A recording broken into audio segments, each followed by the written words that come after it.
টক ঝাল মিষ্টি কাঁচা আমের সুপারি। এখন তো কাঁচা আমের সিজন, চাইলে আপনারাও এখন সাথে সাথে বানিয়ে নিতে পারেন, খেতেও সেই স্বাদ। চলেন দেখে আসি কীভাবে বানালাম কাঁচা আমের সুপারি। আসসালামু আলাইকুম গাইস।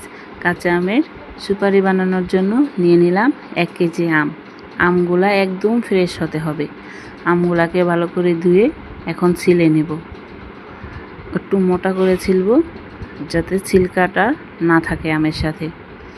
এখন আমগুলাকে ছোট ছোট সাইজ করে কেটে নেব, একদম মোটাও না আবার একদম চিকনও না, ঠিক এই সাইজের সবগুলো আম একসাথে কেটে নেব।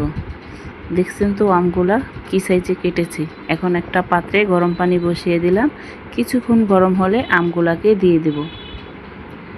আমগুলা বেশিক্ষণ সিদ্ধ করা যাবে না, মাত্র 2 মিনিট সিদ্ধ করতে হবে। যখনই দেখবেন আমগুলা নরম হয়ে আসছে ঠিক এরকম, তখন এটাকে নামিয়ে নিতে হবে। খুব তাড়াতাড়ি নামাতে হবে, গরম পানির মধ্যে বেশিক্ষণ রাখা যাবে না, কারণ আমগুলা গলেও যেতে পারে। এখন আমগুলা ভালো করে ছেঁকে একটা বাটিতে নিয়ে নিলাম। এখন মিষ্টির পালা। আপনি চাইলে গুড় অথবা চিনি বা তাল মিশ্রিও নিতে পারেন। আমি তাল মিশ্রি নিয়ে এটাকে ব্লেন্ডার করে ভালো করে মিশিয়ে নিলাম। মিশানো হয়ে গেলে ঢেকে রেখে দিব 2 দিন। 2 দিন পর ঠিক আমের কালারটা এরকম হবে। এটাকে ছেঁকে নেব।